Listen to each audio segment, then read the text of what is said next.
Assalamualaikum warahmatullahi wabarakatuh. Salam sejahtera untuk kita semua. Om Swastiastu, Namo Buddhaya, salam kebajikan, Rahayu. Yang saya hormati para pimpinan lembaga negara, Ketua MPR RI Bapak Bambang Susatyo, Ketua DPR RI Ibu Puan Maharani, Menteri Pendidikan Kebudayaan Riset dan Teknologi Republik Indonesia Bapak Nadiem Makarim, Menteri Pertahanan Republik Indonesia Bapak Prabowo Subianto,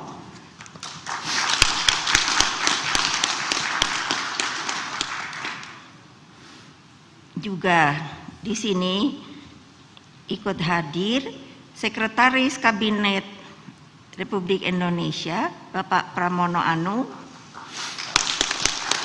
Menteri Sosial Ibu Tri Risma Harini, Menteri Pemberdayaan Perempuan dan Perlindungan Anak Ibu I Gusti Ayu Bintang Darmawati, Menteri Energi dan Sumber Daya Mineral Bapak Arifin Tasrif, Menteri Perhubungan Bapak Budi Karya Sumadi,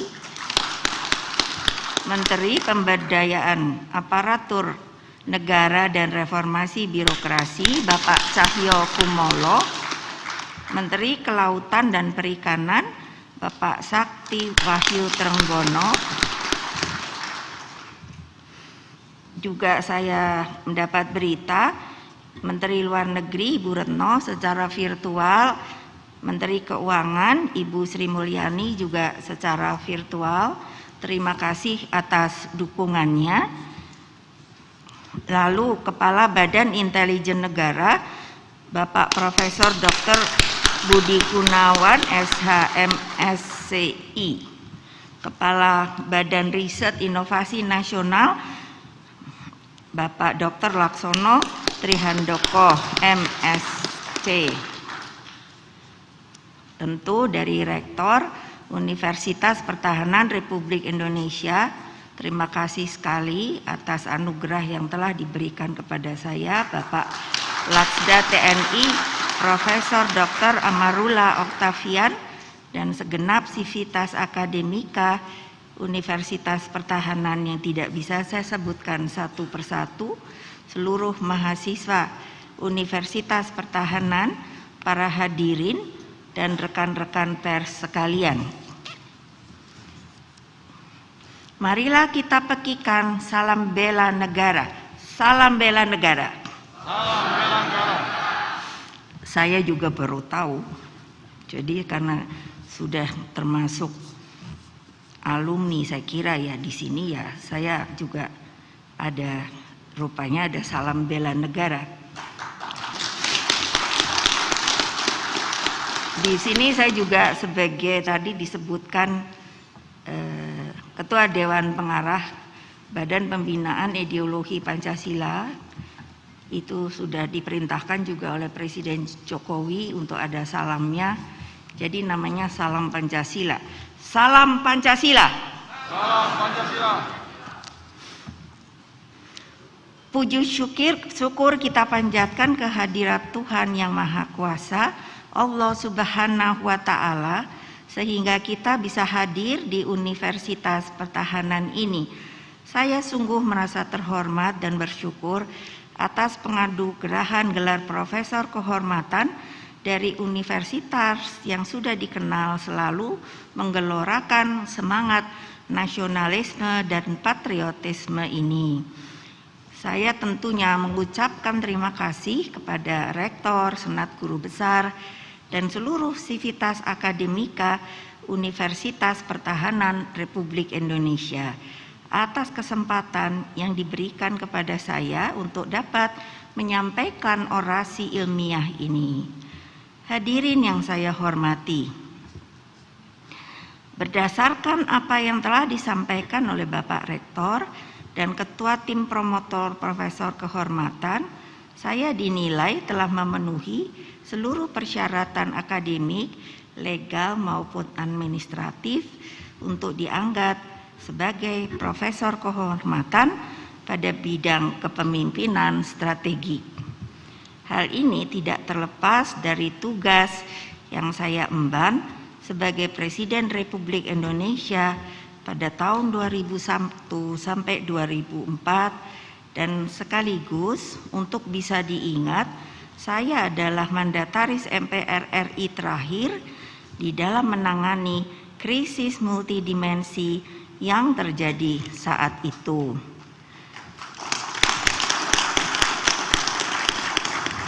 Penghormatan ini membawa tanggung jawab tersendiri dalam diri saya. Tadi telah diringkas riwayat hidup saya yang sebetulnya kalau diceritakan panjang lebar sekali. Jadi pemberian gelar profesor ini semakin menyadarkan saya bahwa hidup itu sebagai falsafah Jawa ada namanya cakra manggilingan.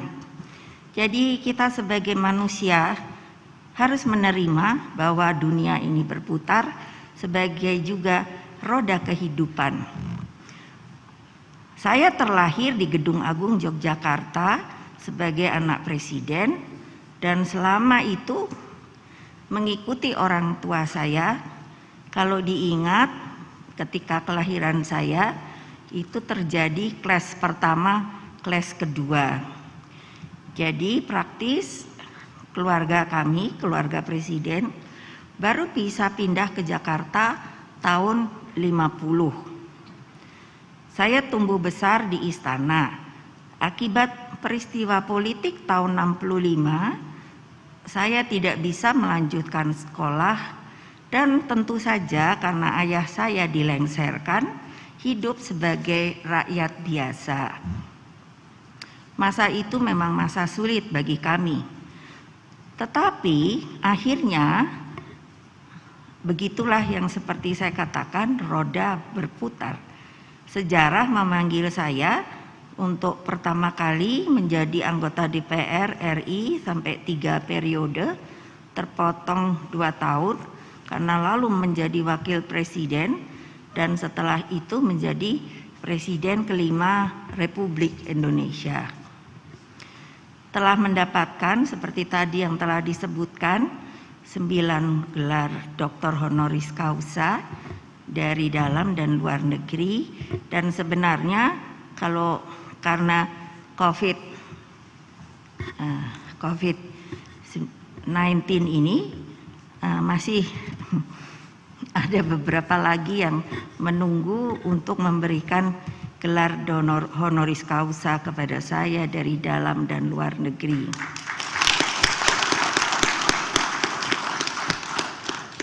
Presiden Jokowi juga meminta kepada saya, jadi menugasi saya sebagai Ketua Dewan Pengarah BPIP, Badan Pembinaan Ideologi Pancasila, dan Ketua Dewan Pengarah ex officio baru saja. Jadi belum selesai dari bangunan dan struktur personalnya, belum semuanya siap. Mohon doanya. Ketika tadi disebutkan dalam riwayat hidup saya, ini ada cerita lucu sebagai intermezzo. Jadi itu ada Pak Pramono Anung di situ. Suatu saat saya sedang keluar negeri, ditelepon oleh beliau bahwa ditanya saya di mana oleh presiden karena saya akan dilantik sebagai ketua UKP. Jadi saya tanya pada Pak Pram, UKP itu apa, Pram? UKP itu unit kerja presiden. Terus saya tanya, untuk apa? Pembinaan ideologi Pancasila. Langsung saya bilang, kenapa presiden pilih saya? Ya maunya beliau, ibu segera pulang. Loh Pram, kamu tahu tidak ya, unit kerja itu kan kecil banget. Mungkin kalau eselon 3 ke bawah, saya bilang. Apa itu nanti kalau presiden selesai ndak bubar, saya bilang. Sudah Ibu segera aja ketemu beliau. Saya terus pikir, aduh tapi di situ kok ada ideologi Pancasila ya. Jadi saya bilang, sana bilang sama presiden, iya deh saya mau dilantik. Ketika bertemu dengan presiden yang langsung saya bilang, Pak kok Bapak tega banget, kok penugasan saya melorot banget ya. Bukankah saya presiden kelima, kok sekarang menjadi ketua Dewan Pengarah UKP? Bapak tahu unit itu letaknya di mana ya di struktur? Beliau kepingkel-pingkel. Iya ya Bu, lah iya Bapak kok bisa ya tega? Itulah sedikit untuk intermezzonya. Hadirin yang saya hormati, atas dasar hal tersebut, kepemimpinan strategik tidak hanya diukur dari keberhasilan di masa lalu, namun juga harus berkorelasi dengan saat ini dan harus juga dapat melekat dengan tanggung jawab pemimpin bagi masa depan. Dalam perspektif kekinian, kepemimpinan strategik setidaknya dihadapkan pada 3 perubahan besar yang mendisrupsi kehidupan manusia. Pertama adalah perubahan pada tataran kosmik sebagai bauran kemajuan luar biasa ilmu dasar seperti fisika, biologi, matematika, dan kimia yang menjadi mata air bagi kemunculan teknologi baru yang tidak pernah sebelumnya terbayangkan seperti rekayasa atomik. Dalam bidang militer, kita bisa merasakan dampak dari Revolution in Military Affairs atau RMA yang lahir sebagai perpaduan antara command, control, communication, computers, intelligence, surveillance, dan reconnaissance telah memperhebat perkembangan teknologi ruang angkasa dan persenjataan modern dengan tingkat presisi, kecepatan, dan daya hancur yang semakin menjadi ancaman serius bagi peradaban umat manusia. Dalam hal yang saya baru saja katakan, seharusnya kita selalu mengingat di dalam Undang-Undang Dasar kita. Kita di situ disebutkan bagaimana harus menjadi bagian bagi perdamaian umat manusia, terutama tentunya bagi kehidupan peradaban selanjutnya. Kedua, revolusi di bidang genetika yang bisa mengubah keseluruhan landscape tentang kehidupan ke arah yang tidak bisa dibayangkan dampaknya manakala perkembangan ilmu pengetahuan dan teknologi tersebut dijauhkan dari nilai kemanusiaan. Itulah mengapa pentingnya kita sebagai insan manusia, terutama warga negara Indonesia, harus hidup dengan Pancasila. Teknologi rekayasa genetik seperti cloning misalnya, di satu sisi dapat menjadi pendorong kemajuan manusia terutama dalam keamanan pangan dan kesehatan. Dari sisi ini saja saya mungkin termasuk orang yang masih belum mau setuju atau belum pro dengan masalah cloning ini, terutama kalau kita melihat yang namanya kekayaan negara kita ini sangat luar biasa. Dari kecil saya sendiri tidak mengerti. Kalau ayah saya bercerita, beliau selalu memasukkan supaya kamu ingat ya, Indonesia itu seperti untaian zamrud di Katulistiwa. Tentu waktu masih anak-anak saya tidak tahu apa itu zamrud. Jadi setelah saya mulai senang membaca, saya mencari dari ensiklopedia batu-batuan, baru saya tahu oh zamrud itu adalah batu yang indah, yang mahalnya juga hampir menyamai berlian. Dapat saya bayangkan untaian luar biasa. Dan kalau kita lihat memang sebenarnya, makanya mengapa saya menginisiasi bicara pada Presiden sejak Pak Jokowi saya kenal, artinya belum menjadi Presiden, kami sering berdiskusi untuk mengatakan intronya saya adalah begini, Pak Presiden tahu enggak research kita itu kalau APBN-nya itu berapa? Jadi saya selalu, beliau kan bertanya, berapa ya ini Bu? Enggak pernah 1%. Masa begitu beliau? Ya, kalau enggak percaya tanya saja ke DPR. Bayangkan kita ini mau research apa? Untuk APBN saja selalu saya sejak anggota DPR 0, begitu. Saya bicara dengan Pak Habibie, beliau sangat setuju sekali bahwa momen untuk kita membangun sebuah lembaga research yang sekarang sudah terbentuk, yaitu BRIN, itu memang sangat-sangat diperlukan oleh negara ini. Namun aplikasi teknologi cloning tanpa landasan kembali etika dan moral akan membawa dampak yang mengancam kemanusiaan itu sendiri. Saya tidak bisa, mengapa saya belum tidak mengatakan kontra, tapi belum setuju. Saya tidak bayangkan kalau manusia itu lalu juga di cloning. Kita suka menonton film, kan sudah ada bagian-bagian yang mau bikin seperti apa ya, manusia yang kekuatannya luar biasa dan lain sebagainya, yang menurut saya masih belum benar-benar harus melalui sebuah perdebatan yang mungkin panjang dan sangat dalam.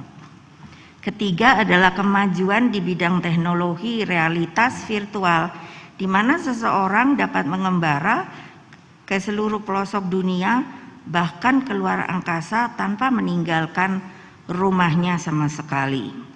Teknologi ini pada gilirannya akan memungkinkan seseorang untuk hadir di dua tempat yang berbeda pada saat yang bersamaan. Tentu ini akan membawa dampak sosial yang luar biasa yang disebut oleh Mihails, Novak sama Begus 2014. Ketika saya karena saya tentu dibantu oleh tim pembuat tulisan ini, jadi saya ingat kakaknya Bung Karno itu bersahabat dengan kakaknya Ibu Kartini, yaitu Dr. Kartono. Jadi beliau, kakak Bung Karno, Bude, menceritakan sebuah ilmu. Nah, ini yang saya maksud, kenapa kita sampai harus bicara ini tapi oleh orang asing, padahal sebuah kenyataan menurut yang namanya Bude saya, Dr. Kartono itu suatu saat ada sahabatnya, mereka seperti kalau sekarang itu ada grup begitu, itu berbicara, istrinya orang Belanda, kebetulan sedang pergi ke Belanda dan tiba-tiba harus mengalami operasi. Kan dapat dikatakan komunikasi pada waktu itu lambat sekali. Jadi minta persetujuan dari suaminya. Jadi Bapak Kartono hanya berkata, sudah sini kamu tulis surat. Kenapa kamu bisa kirim cepat? Nanti segera. Setelah itu istrinya dioperasi, sembuh, lalu pulang ke Indonesia.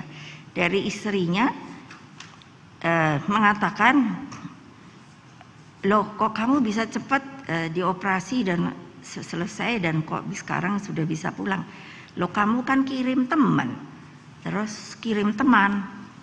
Iya, teman kamu yang memberikan surat kamu kepada saya, lalu suratnya ditunjukkan. Jadi maksud saya, kita jangan juga lupa kepada ilmu-ilmu yang saya sendiri tidak tahu, yaitu ilmu yang sebenarnya sebagai bagian dari kearifan lokal kita, yang kita sendiri harusnya juga tidak membuang itu dengan percuma. Di dalam BRIN saya mengatakan kepada, di sini ada Pak Profesor Handoko, itu saya bilang kita janganlah lihat luar negeri dulu, bukan kita anti asing. Banyak sekali hal yang masih terlupakan. Hal-hal seperti itu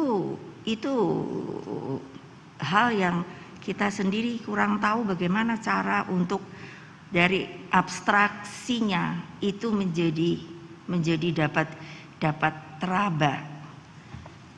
Saudara-saudara sekalian, ketiga perubahan di atas hadir dalam realitas dunia yang masih diwarnai berbagai bentuk ketidakadilan akibat praktek penjajahan gaya baru. Namun tetap pada esensi yang sama, yaitu perang hegemoni, perebutan sumber daya alam, perebutan pasar, diikuti daya rusak lingkungan yang semakin besar. Penjajahan menurut saya itu ya penjajahan. Kita saja, saya sering bertemu dengan para ahli sejarah, saya sampai bilang begini, tolong dong diperiksa kembali, apakah benar kita ini dijajah 350 tahun? Kok orang yang dijajahnya seneng banget ya? 350 tahun, saya bilang kalau seorang ibu melahirkan itu sudah berapa puluh kali loh. Nah, ya memang benar kan? Apa ya iya toh? Kalau saya lihat dari masa perjuangan sebelum kemerdekaan, itu kan kita sporadis ya. Apakah itu tidak termasuk atau hanya dihitung tidak runtun? Tahun ini umpamanya Pangeran Diponegoro 1825, 1830, begitu apa ya? Saya kurang tahu ya. Waktu itu bagaimana sampai sebuah kesimpulan kita ini menjadi bangsa terjajah 350 tahun. Saya kalau mungkin sudah lahir di sana, saya ikut berontak.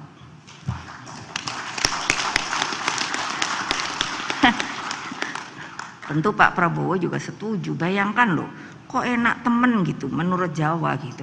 Enak amat ya.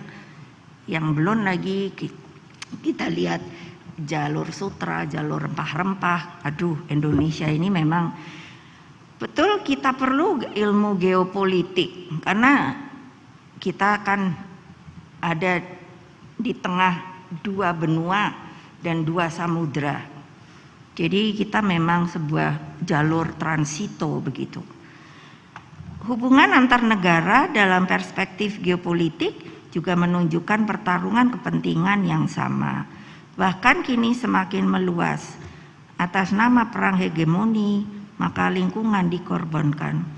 Ini saya tidak akan pernah lupa ketika saya seringkali diundang ke konferensi keluar. Suatu saat ada konferensi lingkungan, saya bertemu dengan Wakil Presiden Al Gore yang dia sangat concern pada global warming, lingkungan. Jadi pendek ceritanya dia bilang begini, kalau dari 2025, jadi saya bilang juga dengan Pak Jokowi, ini udah dekat loh, kalau kita sendiri tidak go green begitu. Jadi beliau bilang karena itu kan pemanasan global itu makin meningkat dan kutub utara, kutub selatan kan makin cepat mencairnya. Jadi dia bilang kepada saya, beliau memanggil saya Mega, kamu bisa bayangkan California itu tinggal katakan kecil begitu. Karena masuknya air laut. Jadi beliau panjang lebar menerangkan kepada saya. Lalu saya hanya mikir begini. Jadi eksselensi, kalau boleh tahu, masa semua negara tenggelam begitu. Beliau langsung bilang begini, no. Oh, saya mulai seneng. Cuman mau denger toh. Jadi Al Gore mengatakan, tahu kamu negara yang survive itu mana? Gitu. Saya diam dong. Itu yang ada di lingkar Katulistiwa. Saya dalam hati langsung alhamdulillah, karena masuk kita. Nah, Apa maksud saya? Saya tadinya berpikir ini diceritakan apa tidak, tapi karena ada nama lingkungan, jadi saya bilang, kok kita sendiri maunya ngerusak terus ya? Ilegal itu banyak sekali. Saya bicara dengan Pak Trenggono, saya bilang, aduh, yang namanya kalau kita mau aja betul-betul konsisten dengan berdiri di atas kaki kita sendiri, tidak perlu ada penambangan dulu. Mungkin tidak seperti sekarang, ambil yang namanya dari sisi flora fauna kita, makanya itu perlu research itu. Jadi ikan kita saja banyak yang kita belum tahu apa saja, padahal karena kita di daerah yang tadi saya bilang 2 samudra 2 benua, itu kan masuklah lingkar laut, arus laut panas sama dingin. Jadi sangat kita ini tidak apa ya, sebagai bangsa saya melihat fighting spirit kita itu sangat rendah. Kalau saya bilang, apa karena kita baru merasa sudah menjadi sebuah negara merdeka ya? Terus kita cepat sekali menerima informasi dari luar. Sekali lagi saya bukan anti asing. Mau kerjasama dengan orang asing secara setara. Perubahan teknologi dalam ketiga aspek tersebut justru memperparah eksploitasi terhadap alam. Nah, ini termasuk yang sudah saya katakan, global warming yang berdampak pada kenaikan muka air laut. Sehingga disinilah kepemimpinan strategik harus memahami aspek geopolitik tersebut guna memperjuangkan bumi itu tidak punya milik kita saja, tetapi orang semua harus merasakan, memperjuangkan bumi sebagai rumah bersama seluruh umat manusia. Pertanyaan kedepannya, bisakah kita sudah punya PBB? Ayah saya dulu kan, ayah saya memang orangnya sangat warm, tapi ya gitu, keras juga. Jadi kan pernah kalau dengar go to hell with your aid gitu kan, itu kan sebenarnya sebuah orang lalu ngomongnya sudah tidak jelas, padahal kan maksudnya saya merasakan bapak-bapak, ibu-ibu, yaitu ketika saya jadi presiden, saya tuh sampai bisa bekerja itu kepala sudah jadi kaki lah. Dan kenapa saya sampai ketiban apa kalau orang Jawa bilang? Karena 97 kan krisis, dunia mengalami krisis. Jadi terbayang tidak? Aduh, yang namanya ya, ini beliau ada di itu Pak Bungaran ya. Nah, Pak Bungaran itu menteri saya waktu di kabinet gotong royong, bisa merasakan kita pontang-pantingnya kayak apa, apalagi dari tim ekonomi itu yang namanya tekanan IMF. Aduh, saya sampai bilang kenapa saya yang ketiban ya. Waktu itu kan panjang lah. Itu kira-kira yang saya ingat. Di luar pertanyaan di atas, para scholar juga menyebutkan yang namanya era VUCA, di mana akronim tersebut menggambarkan karakter yang volatility, penuh gejolak, uncertainty, tidak menentu, complexity, rumit, dan ambiguity, membingungkan. Jadi hadirin yang terhormat, sehingga bagaimana ya kepemimpinan strategik mampu menyelesaikan berbagai krisis akibat perubahan besar yang selalu terjadi, dan bagaimana korelasi antara ideologi Pancasila dengan kepemimpinan strategik di dalam perubahan besar yang menciptakan disrupsi di seluruh aspek kehidupan. Saya ingin menyampaikan juga dari pemikiran-pemikiran saya selama ini, apa toh yang diperlukan oleh kita orang Indonesia? Tentu kita sudah merdeka, kita punya tanah, kita punya lahan, kita bisa mencari makan di situ dan lain sebagainya. Nah, bagaimanakah tata pemerintahan kita? Saya pernah mengintrodusir kepada, di sini ada Pak Bambang Susatyo, pada waktu itu kepada MPR, saya meminta, saya melihat bukan ingin menyombongkan diri atau ada orang yang mengatakan mau saya menyanjung diri saya, tidak. Ini sebuah pemikiran, ikut ingin melestarikan kehidupan berbangsa bernegara. Setelah saya lihat dari reformasi, karena saya ikut juga di dalamnya, itu meskipun pada waktu itu saya bilang kepada Gus Dur, Mas, kita ini reformasi, ada yang saya khawatirkan. Itu apa Mbak? Manggil saya Mbak. Kita ini karena hanya waktu itu tidak ada sebuah pemikir yang membuat bagaimana nanti kalau ada kejadian reformasi itu what next. Nah, apa yang harus kita lakukan? Karena euforia, dan saya bilang tadi saya ada di dalamnya, maka MPR itu kan diturunkan. Jadi saya mengintrodusir pada MPR, ini bagaimana ya kita sudah mempunyai kepemimpinan itu berapa kali. Tapi yang saya lihat, kita tidak punya sebuah perencanaan, satu. Yang kedua, lalu sebuah whatever namanya, boleh roadmap atau whatever, saya bilang yang sustainable. Jadi itu kan tidak bisa diputuskan.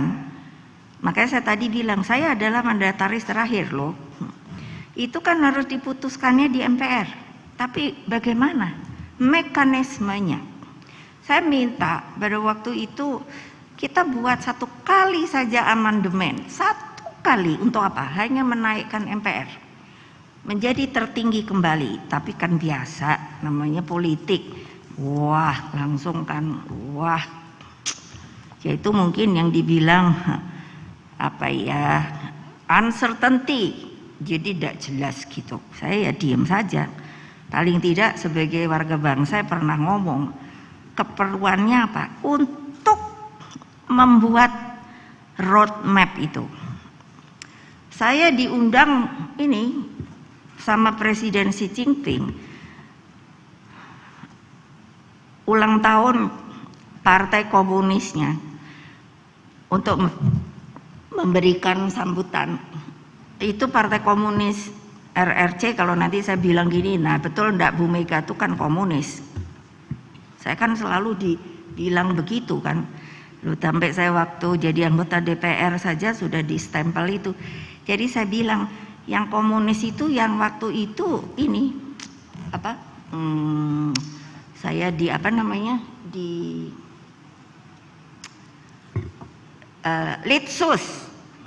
Jadi saya bilang yang komunis ya yang orang Litsus itu loh, tentara loh. Ada saya kolonel sama 3 mayor, kalau lu saya enggak salah. Iya kok saya lolos, kan membingungkan kan kalau mengatakan saya komunis. Padahal maksud saya mengatakan ini, bagaimana ya RRC itu kan keluar dari persembunyiannya waktu ini Asia Afrika. Bung Karno juga yang menyuruh Chou Enlai bilang sama Mao Zedong, ayo keluar, jangan kamu berada di tirai bambu. Akhirnya keluar. Berarti kan kalau dibanding kita yang 45 sudah merdeka, go internasionalnya RRC itu berapa tahun itu bedanya. Nah, kita kenapa sih enggak membuka diri untuk melihat, hanya melihat apa yang terjadi pada negara-negara di dunia ini. Kemarin ini Presiden Xi Jinping mengatakan bahwa kami akan mendeklarasikan bahwa 100 tahun partai itu poverty 0%. Ini yang saya maksud. Bagaimana ya? Kita ini kan cuman seperapatnya ya. 270. Nah, saya enggak tahu akan banyak yang tergugah apa tidak. Ya monggo saja. Namanya juga pikiran-pikiran intelektual atau akademis. Nah, jadi menurut Hughes Damabetti dalam Becoming Strategic Leader, kepemimpinan strategis berfokus pada keunggulan kompetitif yang berkelanjutan dengan menggerakkan segenap sumber daya yang ada untuk tujuan bersama. Nah, garis bawahinya kan segenap sumber daya yang menurut saya kalau kita satu punya pandangan ke depan, itu visioner, bahwa dengan persetujuan, karena mesti ada legalistiknya. Nah, itu yang saya pikir, dengan MPR 1 kali amandemen dan 1 kali keputusan bahwa oke, apa yang jadi haluan negara kayak roadmap kayak dulu Bung Karno membuat pola pembangunan semesta berencana itu, sehingga kalau itu ada berarti keputusan MPR lagi, saya tidak tahu apakah presiden juga akan menjadi mandatarisnya lagi. Nah, berarti setiap pemimpin yang jadi di Indonesia ini harus menjalankan semua yang sudah direncanakan bersama di dalam Majelis Permusyawaratan Rakyat Republik Indonesia. Itu maksud saya, tapi kayaknya kan biasa toh. Saya kan sudah apal politik gitu loh. Jadi ya meneng aja dah. Saya hanya bilang pada anak-anak saya, maksudnya kalau saya bilang anak-anak saya itu dari partai, udah diem aja, pokoknya ada catatannya. Kita pernah mengusulkan hal itu, gitu. Kepemimpinan strategik memerlukan sense of direction. Tadi yang saya bilang gitu. Berupa keyakinan. Nah, baru punya keyakinan sendiri ketika saya menghadapi IMF. Jadi boleh tanya, monggo-monggo sama ada mungkin menteri-menteri saya. Kayak apa kita pusingnya 7 keliling lagi. Aduh, sepertinya saya merasa ya maaf ya, jangan disampaikan ke IMF. Nanti dia ngamuk dah. Saya bilang, saya suka bahasa guyon. Saya bilang, gile, dia nih siapa ya? Enak aja, republik kita. Lah kok mesti begini, mesti begitu. Saya bilangin nanti dulu lah. Akhirnya selesai juga. Itu kan berarti harus ada dari pemimpinnya keyakinan. Oke, saya bilang pada menteri saya, kamu orang pintar, jalankan apa yang saya suruh, saya tanggung jawab. That's the leader. Tanya saja sini sama Pak Purnomo, itu ada, saya manggilnya Opa Bungaran itu, dulu Menteri Pertanian. Saya udah tahu ya, karena pakai masker jadi susah ngelihat orang. Berupa keyakinan atas arah tujuan visi yang akan dicapai, memerlukan sense of discovery. Nah, itu susah itu kalau sense of discovery. Guna menemukan gagasan terobosan, membuka ruang kreatif dan daya cipta sebagai esensi peningkatan taraf kebudayaan masyarakat. Kombinasi antara leadership, sense of direction, dan sense of discovery akan menentukan jalan perubahan, dan ini dikutip, yang seringkali diikuti langkah terobosan itu dikutip pada Hamel dan Prahalat tahun 1994. Jalan perubahan ini bergerak progresif dalam peningkatan kemajuan bersifat sistemik sekaligus transformasional dan kontekstual. Kristalisasi perubahan strategik tersebut menjadi kultur strategik yang menjadi profil identitas budaya dan karakter bangsa. Hadirin yang saya hormati, berdasarkan berbagai teori tentang kepemimpinan strategik di atas, menurut saya satu hal yang harus melekat dalam jati diri kepemimpinan strategik pada masa krisis adalah tanggung jawab. Nah, seperti tadi yang saya katakan, itu bukan saya mau muji diri saya, boleh tanya sama menteri saya, kamu kerja yang benar, apa yang saya kasih directionnya, tapi yang tanggung jawab saya, Presiden Republik Indonesia. Dalam kehidupan bernegara, tanggung jawab tersebut tidak hanya diukur dari kemampuan menjalankan tujuan bernegara semata, akan tetapi terhadap berbagai perubahan yang membawa disrupsi tersebut. Saya meyakini bahwa disrupsi bisa diatasi dengan kepemimpinan strategik yang melekat dengan punya landasan, yaitu ideologi bangsa, yakni Pancasila. Pancasila menjadi dasar dan tujuan di dalam menghadapi turbulensi peradaban. Untuk itulah kepemimpinan strategik dalam perspektif ideologi bangsa mengajarkan pentingnya filsafat dasar haluan negara dan sekaligus yang disebut Weltanschauung atau cara pandang bangsa Indonesia terhadap dunia. Ketika disrupsi akibat perkembangan teknologi menjauhkan amal kemanusiaan, membelah rasa kebangsaan. Sekarang kan kita boleh dibilang kalau tidak kita kenceng, terutama ya saya minta kepada seperti TNI, Polri, sudah ndak bisa ndak satu kata buat bangsa dan negara. Kan ini udah ada riak-riak mau sepertinya membuat bangsa kita itu seperti disuruh uji coba kembali, menempatkan superioritas pada opini bukan fakta dan menjauhkan nilai keadilan sosial.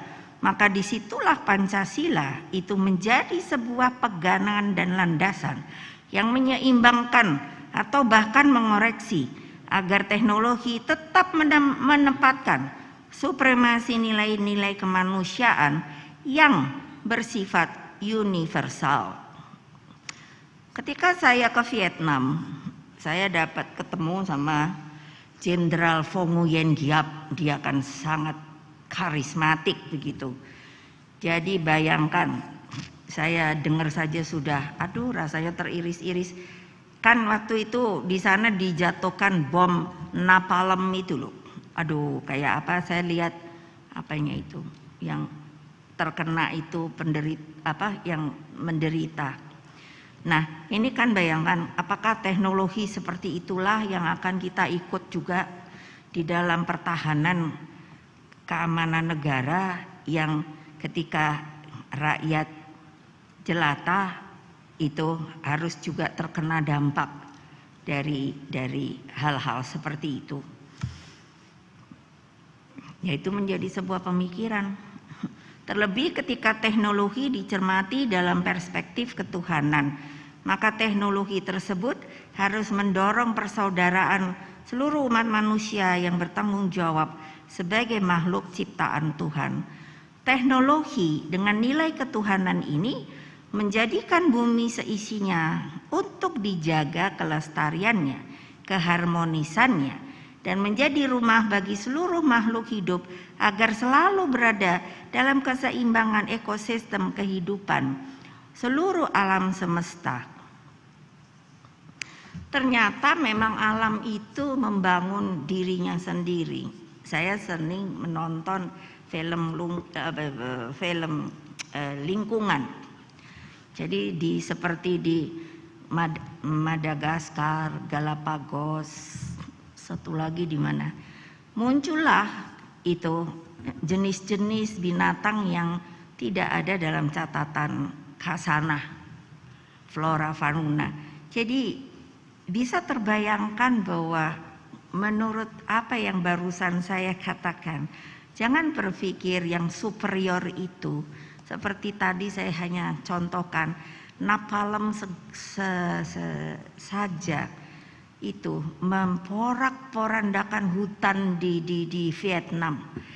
Belum terkenanya rakyat-rakyat yang innocent. Saudara-saudara dan hadirin sekalian, terhadap berbagai perkembangan teknologi yang bersifat revolusioner di atas, maka keputusan Presiden Jokowi untuk mengintegrasikan seluruh lembaga pengembangan dan riset ke dalam Badan Riset dan Inovasi Nasional yang disingkat dengan BRIN, dengan menempatkan ideologi Pancasila sebagai tonggak eksistensi seluruh strategic policy dari BRIN sangatlah tepat. Dengan keberadaan BRIN, maka research based policy harus dikedepankan, bukan research by research. Dengan guidelines Pancasila, BRIN diharapkan mempercepat jalan berdiri di atas kaki sendiri di bidang ekonomi. Kalau dilihat, saya bilang pada Pak Jokowi, Bapak boleh lihat, kan kita sudah hampir masuk 1,5 tahun kena pandemi ini. Kita bisa melihat bagaimana kejadian di India. Kita bisa melihat bagaimana keadaan di Italia. Itu saya lihat loh dari berita-berita. Yang bagaimana, karena apa sih kita ini boleh dipikir masih bisa bertahan loh. Bukan kalau urusan itu kena penyakitnya, saya bilang pada Pak Jokowi, orang Indonesia itu sekarang memang nggak bisa disiplin Pak. Karena mereka menurut saya barangkali dari ilmu psikologi sedang merasakan kemerdekaannya. Jadi pokoknya ya gitu, Nah, tapi kalau dilihat kegotong royongan kita luar biasa loh.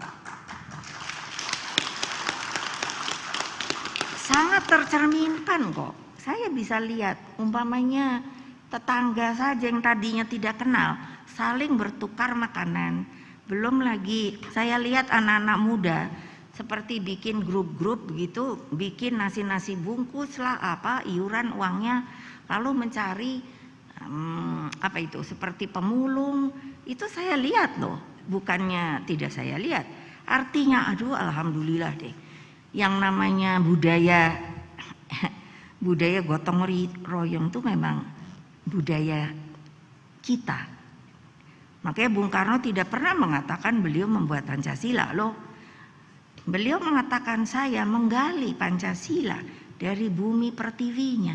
Jadi kalian sendiri kan sebenarnya tinggal merasakan, bukan hanya merasakan. Saya sulit untuk selalu ini ada Pak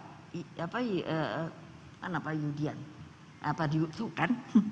Pak Yudian. Saya bilang, bagaimana sih rasa itu dibangkitkan kembali, bukan pikiran, bukan dengan ceramah dan lain sebagainya. Saya bilang sebagai ketua Dewan Pengarah, rasa itu kayak apa sih?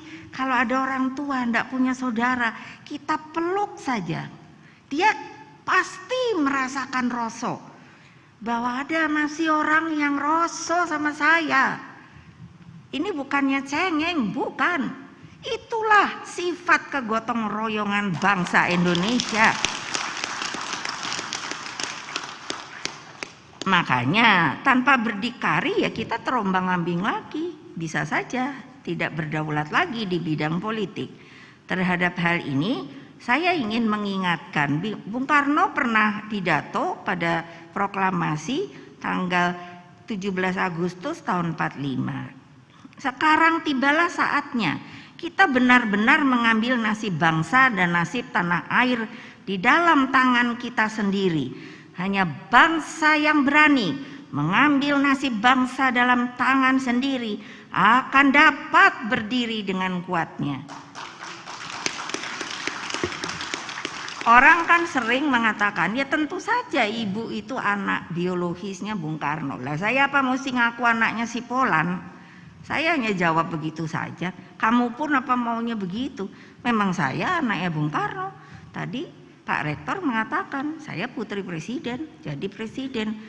Mau orang bilang, oh itu bohong, cerita bohong, ya monggo mawon.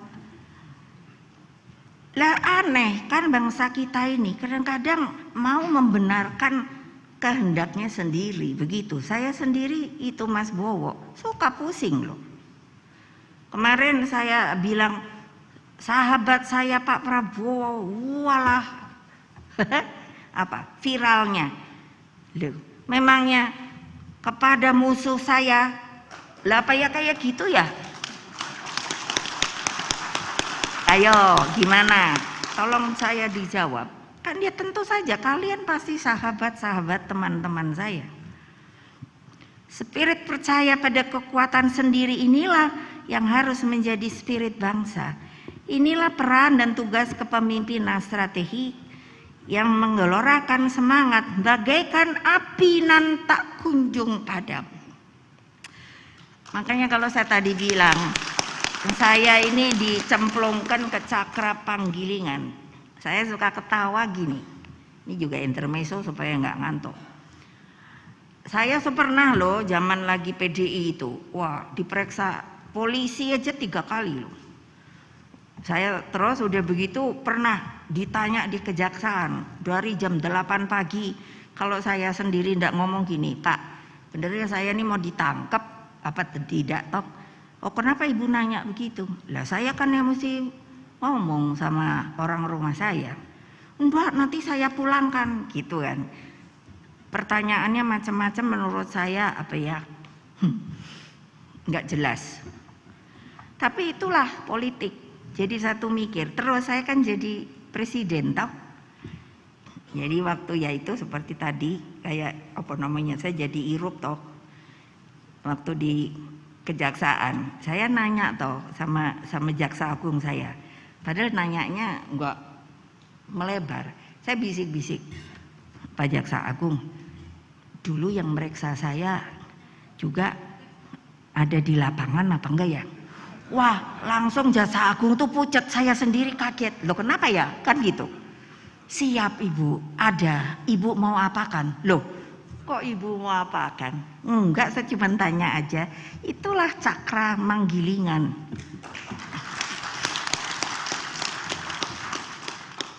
Jadi maksud saya udahlah kalau jadi pemimpin ya jadi pemimpin baiklah. Kadang-kadang saya suka lihat foto kayak gitu. Udah deh nggak usah. Saya ini kan dari bayi loh. Betul loh Mas Bo. Bayangkan itu apa sih sekarang apa Kominfo toh. Kalau dulu apa yo itu dikeluarkan loh. Terus dibuat teksnya gitu. Ada. Saya masih punya.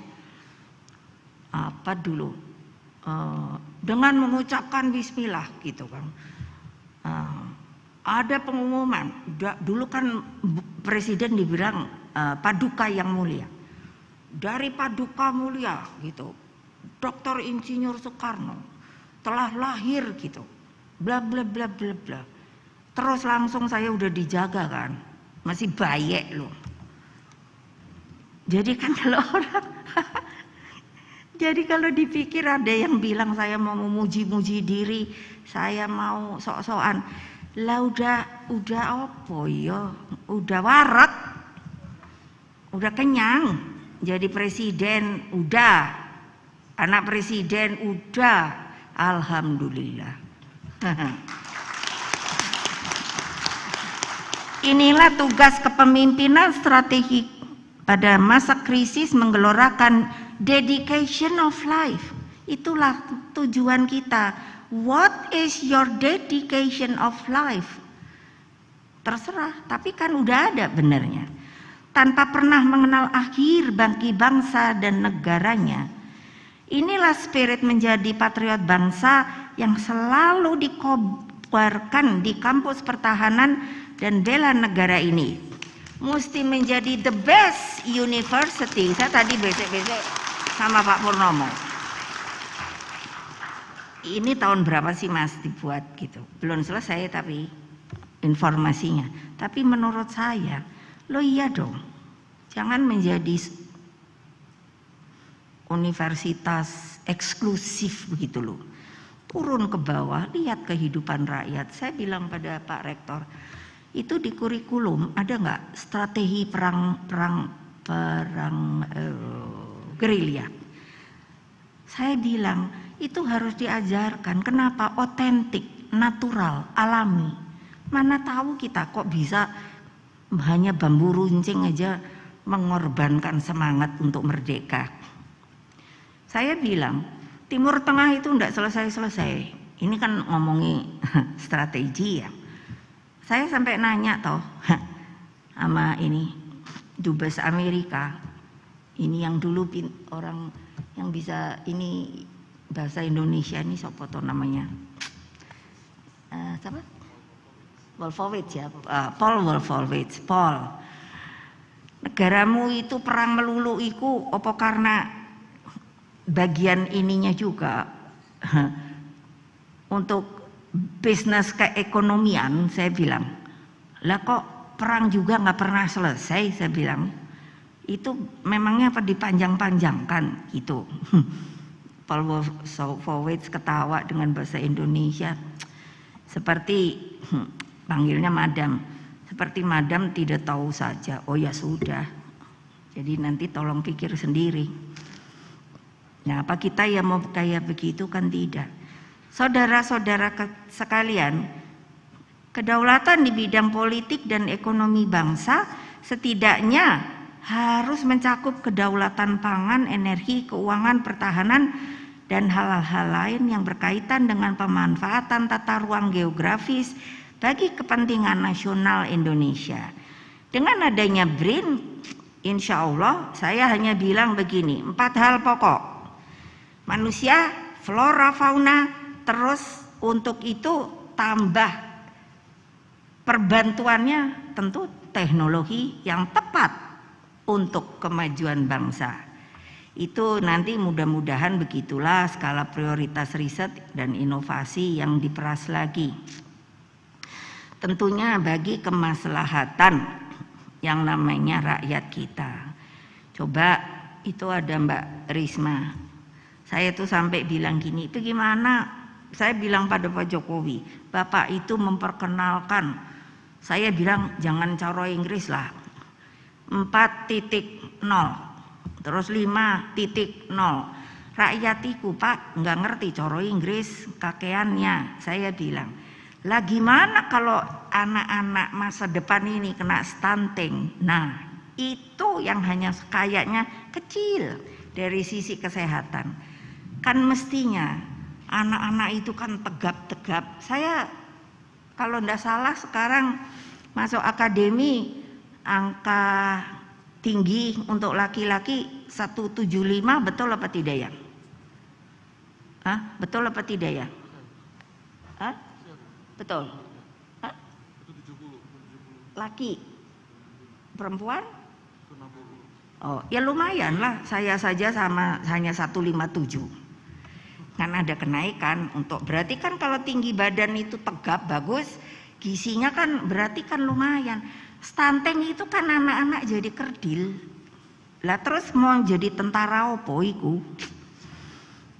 Hadirin dan saudara-saudara, dengan jumlah penduduk Indonesia yang mencapai lebih dari 270 juta dengan bonus, nah ini bonus demografi yang kita miliki, sumber kekayaan hayati, sumber daya alam, dan terutama potensi laut yang begitu luas untuk dikembangkan, sangat memerlukan kepemimpinan strategik yang memuat aspek ideologis, kepemimpinan teknokratik, dan kepemimpinan berkarakter yang membangun legitimasi bagi konsolidasi seluruh kekuatan nasional bagi kemajuan suatu bangsa. Kepemimpinan strategik dengan landasan ideologi di atas tidak bisa berdiri atas dasar pencitraan. Kepemimpinan ini merupakan kepemimpinan yang membangun organisasi jauh lebih penting daripada popularitas diri. Ini saduran Jim Collins 2001. Waktu saya menjadi ketua umum partai, saya selalu dibilangnya gini, ibu kok mau ya jadi ketua umum orang miskin, sandal jepit, rakyat yang bodoh. Saya bilang, saya bangga menjadi ketua umum mereka karena saya tahu sebagai pemimpin, meskipun mereka dibilang bodoh, sebenarnya tidak. Karena tidak dibuka ruang harapan bahwa sebenarnya mereka adalah manusia biasa yang bisa juga menjadi pemimpin di kemudian hari. Alhamdulillah. Katanya kalau menurut survei, nanti dibilang oh memuji-muji lagi. Menurut survei loh, lihat aja survei, kan menonjol lah PDI Perjuangan. Anak-anak saya dulu pakaian aja nggak karuan. Ada preman datang, ibu saya boleh nggak masuk PDI? Boleh, tapi berhenti ya jadi preman. Rambutnya segini. Coba bayangkan, saya sendiri padahal udah mikir, aduh nggak salah milih, bener ya, masa sih masuknya PDI. Sebaliknya, kepemimpinan strategik memerlukan kerja turun ke bawah, langsung bersentuhan dengan rakyat bawah atau wong cilik. Coba bayangkan, saya bilang pada Pak Jokowi begini, Bapak itu mesti nambahi yang namanya baik TNI kita maupun polisi kita. Maksud Ibu jumlah anggotanya. Loh Bu, udah jangan mikirin anggaran belanja dulu. Bayangkan dengan otonomi daerah Pak Bambang Susatyo. Dari dulu belum ada otonomi daerah. Otonomi daerah itu kan dibuat, dan itu zaman Gus Dur. Itu yang sebetulnya saya masih kurang sreg. Karena dalam undang-undangnya tidak kelihatan dengan jelas potensi keekonomiannya. Nah, dari gambaran realnya saja itu adalah PAD-nya. Nah, boleh kita lihat sekarang 514. Kalau TNI itu apa namanya? Koramil ya?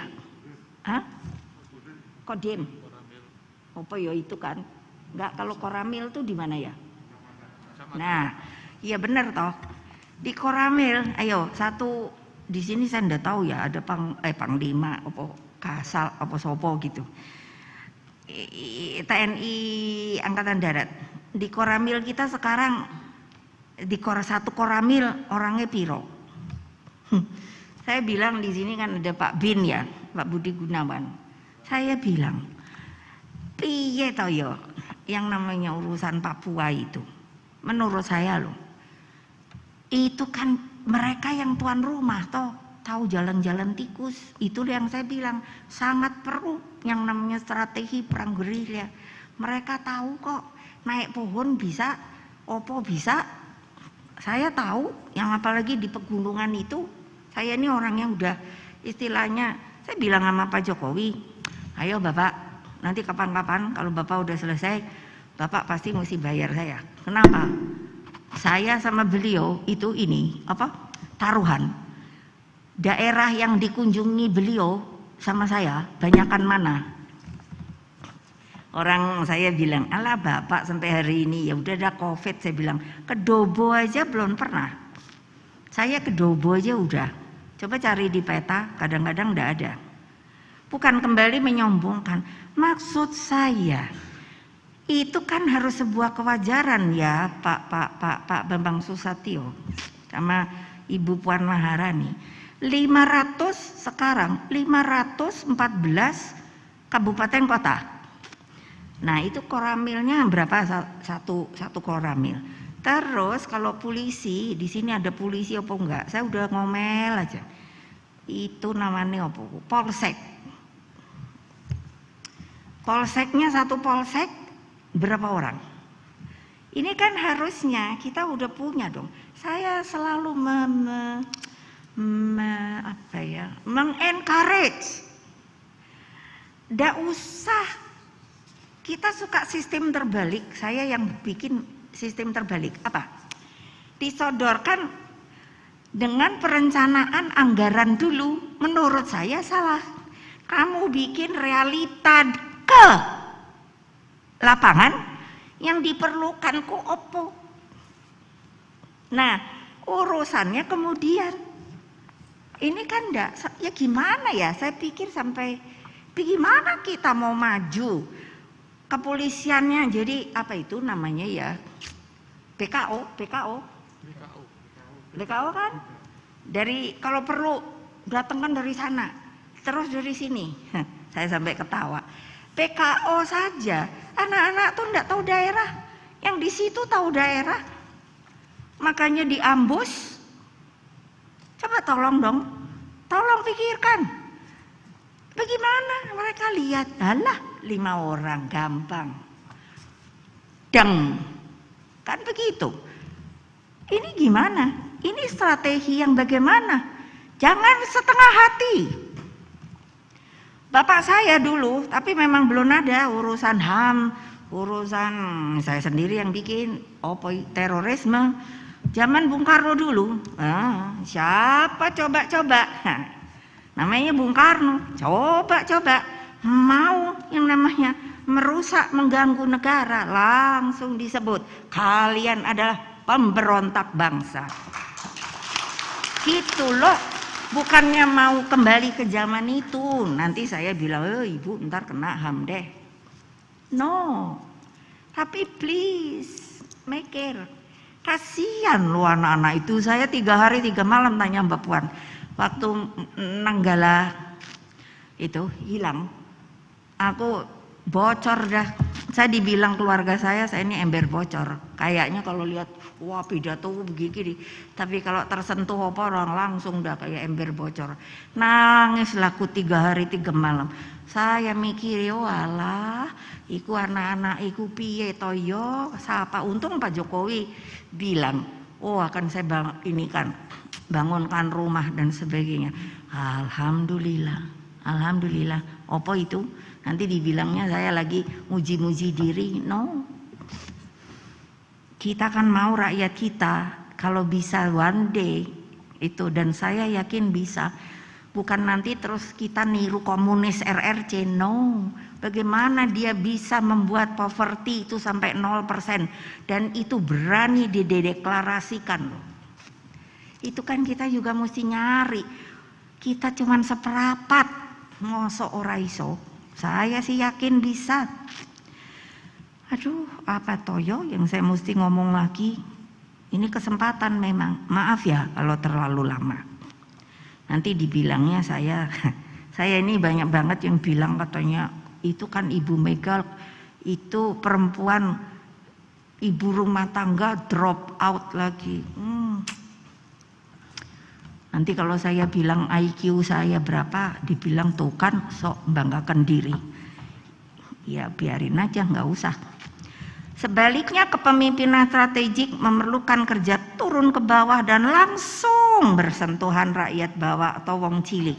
Itu kan melihat benar-benar peta lapangan gitu loh. Sebab ukuran kemajuan suatu bangsa, parameter ideologis justru diambil dari kemampuan negara di dalam mengangkat nasib rakyat yang paling miskin dan terpinggirkan. Tanya Mbak Risma itu, pusing kepala dia sekarang. Itulah tanggung jawab etik dan moral terbesar seorang pemimpin, yaitu menghadirkan terciptanya keadilan sosial. Ini yang paling harus digarisbawahi. Atas dasar hal tersebut, kepemimpinan strategik melekat dan tidak bisa dipisahkan dengan pemahaman terhadap ideologi Pancasila. Sehebat-hebatnya disrupsi dan krisis yang terjadi, hakul yakin, selama bangsa Indonesia punya pegangan Pancasila, kita bisa melewati berbagai ujian sejarah tersebut. Ya, yang terakhir abad ini kan yaitu waktu kita kena dampak krisis global itu. Melalui pembahasan kepemimpinan strategik ini, saya mengajak seluruh elemen bangsa, khususnya para pemimpin di jajaran pemerintahan negara, baik pusat maupun daerah, pimpinan partai politik, TNI, Polri, dan seluruh aparatur sipil negara untuk mengambil hikmah terbesar tentang makna kepemimpinan strategik yang berasal dari rakyat, oleh rakyat, dan untuk rakyat. Marilah kita berani dengan kritik dan otokritik kita lakukan agar hakikat kepemimpinan strategik bagi bangsa dan negara dipahami, esensi dan implementasinya kesemuanya demi tanggung jawab masa depan untuk anak cucu kita. Disinilah keberhasilan kepemimpinan strategik harus mampu menghadirkan keberhasilan yang linier di masa lalu, masa kini, dan keberhasilan di masa yang akan datang. Saya mengajarkan kepada anak-anak saya, gampang kalau mikir itu, hulu hilir. Kamu bikin sebagai mata rantai. Mata rantai inilah yang saling berhubungan satu sama satu. Lalu kalau kita pakai sebagai kalung, maka dia membentuk bundaran. Mata rantai yang paling selalu agak lemah itu kalau saya lihat adalah bagian tengah. Karena tidak mikir hulunya, tidak mikir hilirnya. Sangat gampang kalau mau itu dijadikan sebuah moto atau apapun. Nah, dengan demikian, hadirin yang saya hormati, akhirnya dalam kesempatan yang sangat berharga ini, saya menyampaikan ucapan terima kasih atas kehadiran tadi Pak Nadiem Makarim, lalu Mas Bowo. Nanti saya ngomong Mas Bowo juga langsung mulai wah, aneh deh Mas, bener deh. Saya sampai mikir, iki medsos nih sebetulnya menguntungkan apa tidak ya. Seluruh jajaran mereka, Menteri Kabinet Indonesia Maju yang hadir maupun secara virtual. Saya juga menyampaikan terima kasih dan apresiasi kepada seluruh pihak yang secara khusus telah banyak membantu dalam proses pengajuan guru besar hingga pelaksanaan pengukuhan hari ini. Terima kasih, saya mohon sabar karena harus saya ucapkan.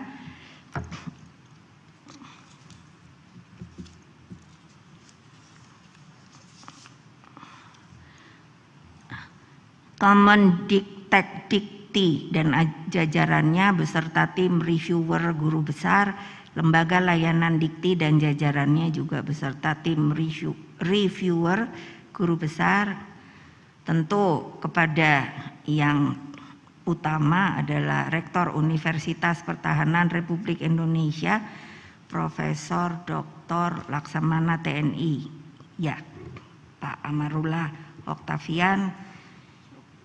Lalu ini di sisi saya yang ada Pak Purnomo Yugiyantoro yang menjadi guru besar pendamping saya, Profesor Salim Said, Profesor Hasim Jalal, Profesor Marsetio, Profesor Samsul Ma'arif, Profesor Muhammad Sidik Budoyo, Profesor Makarim Wibisono, Profesor Banyu Perwita. Terima kasih juga yang tidak bisa saya sebut, artinya terhingga para guru besar, promotor dan pendamping saya. Ini ada banyak menteri saya, Pak Budiono, Profesor Budiono, Profesor Budi Gunawan, Profesor Hendro Priyono, dulu bin saya, Profesor Yasona Lauli, Profesor Yudian Wahyudi, Profesor Sudarsono Harjo Soekarto, lalu Pak Doro Jatun, terima kasih banget Pak, Profesor Bungaran Saragi, Profesor Rohmin Dahuri, Profesor Dai Bahtiar, dulu Kapolri saya, kalau Pak Rohmin Perikanan, Profesor Ganefri, Profesor Gumilar, Profesor Chandra Wijaya, kalau asingnya adalah Profesor Kosuke Mizuno, Profesor Koh Yang Hun, Profesor Su Liping, Profesor Remy Medienir, dan mohon maaf sebesar-besarnya sekiranya terlibat tidak dapat saya sebutkan satu persatu, beserta seluruh panitia pengukuhan Guru Besar Universitas Pertahanan Republik Indonesia, kepada keluarga saya, anak-anak saya, cucu-cucu saya, semua teman-teman saya, sahabat-sahabat saya, terutama anak-anak partai PDI Perjuangan yang selalu mendukung saya. Terima kasih. Wassalamualaikum warahmatullahi wabarakatuh. Om Santi Santi Santi Om Rahayu.